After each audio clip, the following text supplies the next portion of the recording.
Welcome to Sweet Life Beat Life. We hope this video helps. You start by measuring and mixing resin accurately. The how matters because cure failures ruin the effect. Combine pigment into small batches, stirring slowly to avoid air. Once mixed, pour a thin, even base layer and let it self-level for 5–10 minutes. This creates a smooth ground for your quicksand patterns. Make sure to work in a dust-free space and wear gloves.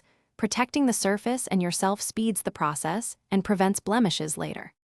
Once the base cures to tacky, add successive colored pours to build depth. You want thin layers so they interact rather than sink. Introduce silicone oil sparingly into pigment cups to form cells. It creates the quicksand look by separating pigments.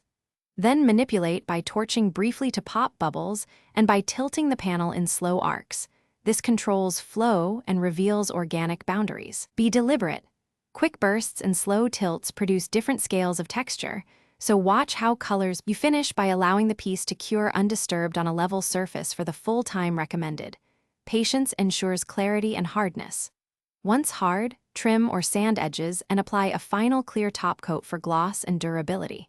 If tiny bubbles or tackiness appear, warm gently with the torch to remove bubbles. But if the surface stays sticky, that signals undermixing or low temperature. Sand the tacky layer, clean, then recoat with properly mixed resin. This fix often restores the finish. Thanks for watching. Consider subscribing if we helped you.